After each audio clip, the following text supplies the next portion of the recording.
So hello guys. So இன்னும் நம்ம reborn as the enemy prince மான்வோட எபிசோட் 4 தமிழ் எக்ஸ்டென்ஷன் தான் பார்க்க போகிறோம். ஸோ வீடியோ மாதிரி யாரெல்லாம் லைக் பண்ணிங்க, சேனலில் சப்ஸ்கிரைப் பண்ண பார்க்கலாம், சப்ஸ்கிரைப் பண்ணி பாருங்கள். ஸோ ஒரு பேசாமல் ஸ்ட்ரைட்டாக வீடியோக்குள்ளே வந்து போயிடலாம். ஸோ இப்போ அந்த பேப்பில் வந்து பார்த்தீங்கன்னா வந்துட்டு நீ தான் அந்த பிரின்ஸ் கேலியனா, நான் உன்னை வந்து தப்பாக நினச்சிட்டேன்ப்பா. ஆக்சுவலாக உன்னை பற்றி நான் என்ன நினச்சேன்னா, ஒரு எலிக்குட்டின்னு நினச்சேன், பயந்து ஓடுறவன் அப்படிலாம் நினச்சேன் அப்படின்னு உங்களை சொல்லும் போது அங்கே இருக்க அந்த பொண்ணு வந்து பார்த்தீங்கன்னா எவ்வளோ தைரியம் இருந்தால் ஹைனஸ்க்கு முன்னாடி இந்த மாதிரி பேசுவேன், இந்த பிரின்ஸுக்கு முன்னாடி இப்படி பேசுவேன்னு சொல்லும் போது நீ எந்தக்கு இந்த அளவுக்கு சென்சிட்டிவாக இருக்க அப்படின்னு அவன் சொல்லும் போது நம்ம ஹீரோ வந்து ஒரு மாதிரி நிற்கிறான். இதை பார்த்துட்டு அந்த பேபலுக்கு வந்து பார்த்தீங்கன்னா ஒரு நிமிஷம் இல்லை. ஸோ அவன் வந்து பார்த்துட்டு இருக்கும் போது நம்ம ஹீரோ வந்து ஆக்சுவலாக அவன் பழைய லைஃப்பில் அந்த பேபிள் வரும்போது வழியில் நின்றுந்தானா, டேய் தள்ளிப்படா உனக்கு கொஞ்சம் விளையாடி இல்லை அப்படின்னு சொன்னோடனே என்னை மன்னிச்சிருங்க அப்படின்னு அவன் சொல்லிட்டு அவன் தள்ளி போயிடுவானா. பட் இந்த கத்தி வந்து இந்த மாதிரி இல்லை இல்லையா. ஸோ அதனால வந்து பார்த்தீங்கன்னா அவன் அப்படியே நின்றுட்டு இருக்கானா. இதை பார்த்துட்டு அவனுக்கு வந்து ஒரு நிமிஷம் என்ன ஆகுதுன்னே புரியல, இவன் ஏன் அப்படி இருக்கான்ற மாதிரி சொல்லிட்டு பார்த்துட்டு இருக்கான். அப்போ நம்ம ஹீரோ கேட்குறான், அவனோட டியூட்டி என்ன இங்கே அப்படின்னு அவர் சொல்லி கேட்குறான். அப்போது எல்லாருமே வந்துட்டு கமெண்ட் ஏதாவது சாச்சான்னு சொல்லிட்டு வரானுங்க. அப்போது அவன் வந்து பார்த்தீங்கன்னா உன்னால் பார்க்க முடியும்னு நினைக்கிறேன், இங்கே இருக்க ட்ரைனிங் வந்து நீ டிஸ்டர்ப் பண்ணுற, இங்கேருந்து போயிடு, எனக்கு ஆன்சர் பண்ண முடியாது அப்படின்னு சொல்லும் போது, கமாண்டர் பேபிள் நான் உங்ககிட்ட ஒரு கொஸ்டின் தான் கேட்குறேன், உங்களோட டியூட்டி என்ன இங்கே அப்படின்னு சொல்லி கேட்கும் போது, இந்த ராயல் ஃபேமிலி ஃபோர்ஸ் வந்து ஸ்ட்ரென்தன் பண்ணி ராயல் ஃபேமிலியும் கிங்டமையும் ப்ரொடெக்ட் பண்ணோம் அப்படின்னும் போது, அப்போ சரி நீங்கள் வந்து ஸ்ட்ரென்தனும் ப்ரொடெக்டும் பண்ணோம், பட் ஆனால் நீங்கள் ஒரு ஃபெயிலியர் தான் அப்படின்னு நான் சொல்லிட்டு நம்ம ஹீரோ ஒரு ஸ்டிக் எடுத்துகிட்டு வந்துட்டு உங்களோட ட்ரைனிங் வந்து ஒரு மட்டமான ஒரு விஷயம் அப்படின்னு சொல்லிட்டு ஸ்ட்ரைட்டாக அவனை ஸ்டிக் எடுத்துகிட்டு வரான். லிட்டரலாக அதை விட்டால், அதாவது அவங்க பிளாக் பண்ண விட்டாருன்னா அவர் செத்து போயிடுவார். அந்த மாதிரி ஒரு அட்டாக்கு டக்குன்னு அவர் ஸ்வாட் எடுக்கிறாரு. அந்த ஸ்வாடை வச்சு அவர் பிளாக் பண்ணி அவர் ஸ்வாடே வந்து பார்த்தீங்கன்னா தூக்கி வீசுகிறான் நம்ம ஹீரோ. இதை தூக்கி வீசிட்டு நான் வந்து உங்களை என்னால் நம்பவே முடியல, நீங்கள் வந்து என்னோடய மூவ்மெண்ட்ஸ் வந்து ப்ரெடிக்ட் கூட பண்ண முடியல, ஏன்னா நான் இது வரைக்கும் ஸ்வாடே தொட்டதில்லை, நான் வந்து ரொம்ப டிசப்பாயிண்டடாக இருக்கேன் அப்படின்னு நான் சொல்லிட்டு நம்ம ஹீரோ வந்து பார்த்துட்டு போகிறான். பட் ஆனால் இந்த ஆளுக்கு இங்கே என்ன நடக்குதுறான்றமா சொல்லிட்டு புரியல, எப்படி இந்த இடத்துல மர்டர்ஸ் இன்டென்ட் வந்து வந்துச்சு அப்படின்னு சொல்லிட்டு பார்த்துட்டு இருக்கான். இந்த protector of the royal family and kingdom, ஆமாம் ஒன்றுத்துக்குமே லாய்க்கு இல்லைன்றமா சொல்லிட்டு நம்ம ஹீரோன்னு சொல்லிட்டு சரி ஓகே நீங்கள் வந்து கொஞ்சம் தப்பாக பேசுகிற மாதிரி எனக்கு வந்து தோணுச்சு, அதுக்கான பனிஷ்மெண்ட்டாக நம்ம என்ன கொடுக்கலாம் அப்படின்னு நான் சொல்லிட்டு நம்ம ஹீரோ வந்து யோசிக்கும் போது, என்னை வந்து மன்னிச்சிருங்க பிரின்ஸ் கேலியன், நான் வந்து கிளியராக இல்லை, என்னை வந்து மன்னிச்சிருங்க, நான் பண்ண எல்லா விஷயத்து தப்பு தான், என்னை வந்து மன்னிச்சிருங்கன்றமா சொல்லிட்டு அந்த ஆள் வந்து பையனை கெஞ்ச ஆரம்பிச்சிடாரு. அப்போ பின்னாடி அந்த ஆள் யோசிக்கிறாரு, இந்த மாதிரி ஒரு ஹியூமிலேஷன் வந்து எனக்கு நான் இது வரைக்கும் வாழ்க்கையில் அனுபவிச்சதே கிடையாது, இதை வந்து நான் கண்டிப்பாக மறைக்கவே மாட்டேன் அப்படின்னு நான் சொல்லிட்டு அந்த ஆள் வந்து பையனா உள்ளுக்குள்ளே நினச்சிட்டு வன்மத்தோடு வந்து பையனா இதை வந்து நான் கண்டிப்பாக பழி தீப்பேன்றமா சொல்லிட்டு யோசிச்சுட்டு இருப்பான். ஆனால் வெளில வந்து பார்த்தீங்கன்னா கதறிட்டு இருக்கான், என்னை வந்து மன்னிச்சிருங்க பிரின்ஸ் கேலியன்றமா சொல்லிட்டு நம்ம ஹீரோ வந்து அப்படியே நின்றுட்டு இருக்கான். இப்போ அடுத்து வந்து பார்த்தீங்கன்னா காட்டுறாங்க, நம்ம ஹீரோ வந்து ஆக்சுவலாக ஸ்டாமினா ட்ரைனிங்காக தான் அந்த பக்கம் போயிருப்பான். ஸோ அப்போ திருப்பி வரும்போது ஒரு குதிரையோட வரான்.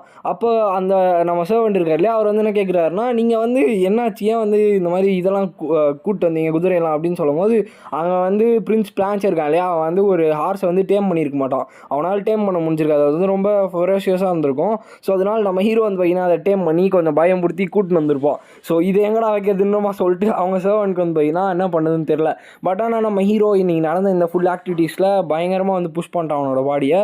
ஸோ என்னால் இதுக்கு மேலே என்ன பண்ண முடியும்னு தெரியல, இப்போதைக்கு நான் போய் ரெஸ்ட் தான் எடுக்கணும் போல நம்ம சொல்லிட்டு அவன் வந்து பார்த்தீங்கன்னா உள்ளே போகிறான். இப்போது கம்ப்ளீட்டாக வேறு ஒரு சினாரியோ காட்டுறாங்க. ஸோ எனக்கு வந்து நல்லாவே தெரியுது, இதுதான் அவன் வந்து சொன்னானா, ரொம்ப இன்ட்ரெஸ்டிங்காக இருக்குது, அதுவும் இல்லாமல் ரொம்ப ஃபிட்டிங்காகவும் இருக்குது.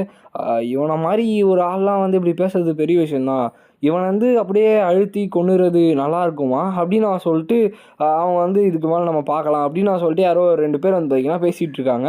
அப்போ நம்ம ஹீரோ வந்துட்டு இந்த அட்மாஸ்பியர் எனக்கு வந்து இன்னும் அந்தளவுக்கு அட்ஜஸ்ட் ஆகலை அப்படின்னு நான் சொல்லிட்டு நம்ம ஹீரோ வந்து பார்த்தீங்கன்னா அங்கே உட்காந்துருக்கான். ஆப்போசிட்டில் ரேண்டலும் இந்த பிளான்ஸே வந்து பார்த்தீங்கன்னா உட்காந்துருக்காங்க. அப்போது இந்த குயினும் விஸ்கவுண்ட் பிரிசன் இருக்காங்களே, இவனுக்கு 2 பேரும் லேட்டாக வந்தது என்னோட ஃபால் தானா அப்படின்னு நான் சொல்லிட்டு நம்ம ஹீரோ வந்து யோசிச்சுட்டு இருக்கான். அப்போ பார்த்தா ஒரு சென்ட் வந்து வாசனை வருது. பார்த்தா அவன் வந்து பார்த்தீங்கன்னா வரான். ஆக்சுவலாக நம்ம ஹீரோக்கு இந்த பிரிசன் கூட ஒரு மீட்டிங் வந்துருக்கும் இல்லையா, ஸோ அதுதான் இது. ஸோ பார்த்தா அவங்க வந்து வராங்க. ஆக்சுவலாக இவங்க தான் வந்து இந்த பிரிசனோட குயின், அதாவது இங்கே இருக்க கைரிஸோட குயின்மே இவங்க தான். ஸோ இவங்க வந்தோடனே எல்லாருமே வந்து பார்த்துட்டு இருக்காங்க. ஸோ ஆக்சுவலாக மற்ற கிங்டமுக்கு பின்னாடி இருக்க பவர் இவங்க தான். ஸோ இவங்களோட பேர் செலஸ் பிரிசன், செகண்ட் குயின். ஸோ கைரிஸோட கரண்ட் குயினாகவும் இவங்க தான் இருக்காங்க. பார்க்க அழகாக இருக்காங்கன்னு நம்ம சொல்லிட்டு நம்பிடாதீங்க, சரியான சைக்கோவாக இருப்பாங்க. ஸோ போக தான் புரியும். ஸோ இப்போ வந்து ஆக்சுவலாக ஃபர்ஸ்ட் குயின் வந்து இல்னஸ் மூலிமா இறந்து போனதுக்கப்புறமா செலஸ் தான் வந்து பார்த்தீங்கன்னா மொத்த பொசிஷனுமே எடுத்தாங்க. ஸோ மொத்த பிரிசன் ஃபேமிலி, அதாவது அவங்களோட ஃபேமிலியோட பேர் தான் பிரிசன் ஃபேமிலி. ஸோ அந்த மொத்த ஃபேமிலியும் வந்து பார்த்தீங்கன்னா ஃபுல் பவர் எடுத்து இவன் இருக்காங்களே யார், நம்ம ரோமைன் கிங்குக்கே வந்து பார்த்தீங்கன்னா பவர் இல்லாமல் இவங்க தான் வந்து எல்லாரையும் ஆட்டி படைக்கிற மாதிரி வந்து பார்த்தீங்கன்னா வச்சுருப்பாங்க. ஸோ ஈவன் அந்த பேபிள் கமாண்டர் கூட வந்து பார்த்தீங்கன்னா இவங்களோட கண்ட்ரோலில் இருக்கவங்க தான். ஸோ அப்போ இந்த மாதிரி என்னென்ன நடந்துச்சுன்ற மாதிரி அங்கே வந்து பேசிகிட்டு இருக்காங்க. அப்போ உண்மையாகவே என்னால் நம்ப முடியல. நான் வந்து இந்த மாதிரி ட்ரிவியல் திங்ஸ்லாம் வந்து அட்டென்ஷன் கொடுக்கல போல், நான் வந்து கண்டிப்பாக கொடுக்கணும். கேலியன் நீ வந்து நல்லாவே வளர்ந்துட்டவா அப்படின்னு அவன் சொல்லிட்டு அவங்க வந்து சொல்கிறாங்க. இந்த ரியாக்ஷனை வந்து நான் என்ன சொல்கிறது அப்படின்னு நம்ம சொல்லிட்டு நம்ம ஹீரோ வந்துட்டு ஆமாம்மா நான் வந்து வளர்ந்துட்டேன் தான், ஃப்யூச்சரில் இனிமேல் நான் வளர தான் செய்வேன் அப்படின்னு அவன் சொல்லிட்டு நம்ம ஹீரோ வந்து சொல்கிறான். அப்போ ஆப்போசிட்டில் இவனுமே வந்து உட்காந்துருக்கான், யார் பிளான்ஸே. அப்போ ஆப்போசிட்டில் இருக்கவர் ஆமாம்ப்பா நீ வந்து நல்லா வளர்ந்துட்டியா எனக்கு இல்லையான்னு எனக்கு வந்து தெரியல, ஆனால் என்னால் வந்து உன்னை கண்டே பிடிக்க முடியல, உன்னோட ஃபேஸ் வந்து லைக் இப்போ வந்து கொஞ்சம் நல்லா தான் இருக்குன்னு நம்ம சொல்லிட்டு பார்த்துருக்காரு. அவரோட பேர் வந்து விஸ்கவுண்ட் ரெனன் பிரிசன். ஸோ இவர் தான் வந்து மார்க்விஸ் பிரிசனோட செகண்ட் சன்னு. ஸோ இந்த பேர்லாம் வந்து கேட்டு வச்சுக்கோங்க, கண்டிப்பாக யூஸ்ஃபுல்லாக இருக்கும். ஏன்னா போக போக ஸ்டோரி அதை வச்சு தான் மூவ் ஆகும். ஸோ இங்கே வந்து சுற்றி காட்டுறாங்க. ஸோ அப்போ வந்து பிளான்ஸே நீ வந்து ஏன் அந்த விஷயத்த சொல்ல அப்படின்னு நான் சொல்லிட்டு அவங்க வந்து கேட்குறாங்க. அப்போது எதுக்கு எதை பற்றி அப்படின்னு நான் சொல்லும் போது அந்த ஹார்ஸை பற்றி, அந்த ஹார்ஸ் வந்து உன்னால் டேப் பண்ண முடியலன்னு சொன்னி அதை பற்றின்ற மாதிரி சொல்லிட்டு அவங்க வந்து சொல்கிறாங்க. அது எனக்கு வந்து அந்த அளவுக்கு இன்ட்ரெஸ்ட் இல்லை, அதனால் நான் வந்து விட்டேன். இப்போதைக்கு நீங்கள் பேசி முடிச்சிட்டிங்கன்னா நான் இங்கே வந்து கிளம்புறேன் அப்படின்னு நான் சொல்லிட்டு அங்கே வந்து பார்த்தீங்கன்னா அவன் எந்திரிச்சு கிளம்பிடுறான். ஸோ இது வந்து அவங்களுக்கு ஒரு மாதிரி இருக்குது. 3 வாரங்கள் கழிச்சு காட்டுறாங்க. ஸோ நம்ம கிங் இருக்கார்லேயே அவரோட பர்த்டே செலிப்ரேஷன் இது. ஸோ மற்ற எல்லாருமே வந்து ஃப்ளவர்ஸ் வச்சு ரொம்ப சந்தோஷமாக வந்து பார்த்தீங்கன்னா ப்ரெசன்ட்ஸ்லாம் எடுத்துகிட்டு வந்துட்டு இது பண்ணிகிட்டு இருக்காங்க. அப்போது ஹைனஸ் வெயிட் பண்ணுங்கள், நீங்கள் வந்து ஒழுங்காக சாப்பிட்றீங்களா இல்லையா அப்படின்னு நான் சொல்லிட்டு நம்ம அந்த ராயல் டெய்லர் இருக்கார் இல்லையா ஸ்லேகின், ஸோ அவர் வந்து பார்த்தீங்கன்னா அங்கே நின்றுட்டுருப்பார். நம்ம ஹீரோவோட மூக்கிலேருந்து ரத்தமாக வந்துட்டுருக்கோம். உங்களோட மூக்கிலேருந்து ரத்தம் வருது ஒரு ஹைனஸ் இன்னுமா சொல்லிட்டு அவர் வந்து பயப்படுறாரு. ஸோ இந்த இடத்துல இந்த வீடியோ நம்ம என் பண்ணிக்கலாம் கைஸ். ஆக்சுவலாக என்ன மேட்ருன்னு பார்த்தீங்கன்னா நம்ம ஹீரோ வந்து பயங்கர வீக்காக இருப்பான். லைக் இந்த தின்னான அப்பியரன்ஸ் வச்சே நம்மளால் வந்து சொல்ல முடியும், பயங்கர வீக்காக இருப்பான். அவனால் எதுவுமே பண்ண முடியாது. ஸோ அதனால தான் இந்த ஸ்டாமினா ட்ரைனிங், ஹார்ஸ் ட்ரைனிங் அது இதுன்னு வந்து பார்த்தீங்கன்னா பண்ணிகிட்டு இருப்பான். ஸோ இந்த ஹார்ஸ் எங்கேருந்து வந்துச்சுன்னு பார்த்தீங்கன்னா பிளான்ஸை வந்து கொடுத்துருப்பாங்க அந்த மாதிரி டைம் பண்ண சொல்லி. பட் ஆனால் அவனோட பேச்சுக்கு வந்து அது கேட்டுருக்காது. ஸோ அதனால் வந்து பார்த்தீங்கன்னா அவன் போங்கடான்ட்டு விட்டுருவான். ஸோ அதை தான் நம்ம ஹீரோ வந்து பார்த்தீங்கன்னா டேம் பண்ணி அதை எடுத்துகிட்டு வந்து வளர்த்துட்டு இருப்பான். அதை தான் வந்துட்டு வீட்டுக்கு வெளில கட்டி வச்சுருப்பாங்க, அதாவது பேலஸ்க்கு வெளில கட்டி வச்சுருப்பாங்க. ஸோ அதுக்கப்புறமா இவங்க வந்து இந்த குயின் இருக்காங்க இல்லையா, ஸோ இவங்க தான் வந்து ஒரு மெயினான ஒரு கேரக்டரே சொல்லுவேன். ஸோ இவங்களால தான் ஸ்டோரியாக ரன் ஆகுது. இந்த மொத்த கிங்டம் இருக்குது, கைரிஸ் கிங்டம், மொத்த கிங்டமே இவங்க கையில் தான். ஈவன் அங்கே இருக்க எல்லாருமே வந்து ஒரு பப்பட்ஸ் தான், இவங்களோட பப்பட்ஸாக தான் வந்து பையனாக இருப்பாங்க. ஸோ அதுதான் இந்த எபிசோடில் வந்து சொல்கிறாங்க. மொத்த பவருமே வந்து பையனா இவங்க தான் வந்து வச்சுருப்பாங்களாமா. ஸோ அதுவும் இல்லாமல் இவங்களுக்கு நம்ம ஹீரோவை பார்த்தா ஒரு மாதிரி இருக்குது, என்ன விஷயன்றது நம்மளுக்கு போக போக தான் வந்து புரியும். ஸோ ஏன்னா நம்ம ஹீரோவுமே வந்து பையனா ஒரு மாதிரி நக்கலாக தான் பதில் சொல்லுவான். ஏன்னா அவங்களுக்கு வந்து தெரியும் இந்த பிளான்ஸே இருக்கான் இல்லையா, பிரின்ஸ் பிளான்ஸே, ஸோ அவன் வந்து பையனா அவங்களோட பையன் தான். அதாவது இப்போ கரண்ட் பொசிஷனில் இருக்க குயினோட பையன் தான் பிளான்ஸே. ஃபர்ஸ்ட் குயின் தான் வந்து பார்த்தீங்கன்னா சிஸ்பானியன் தான் வந்து பார்த்தீங்கன்னா நம்ம ஹீரோவோட அம்மா. ஸோ அவங்க தான் வந்து இறந்து போயிருப்பாங்க அந்த இல்னஸ் மூலிமா.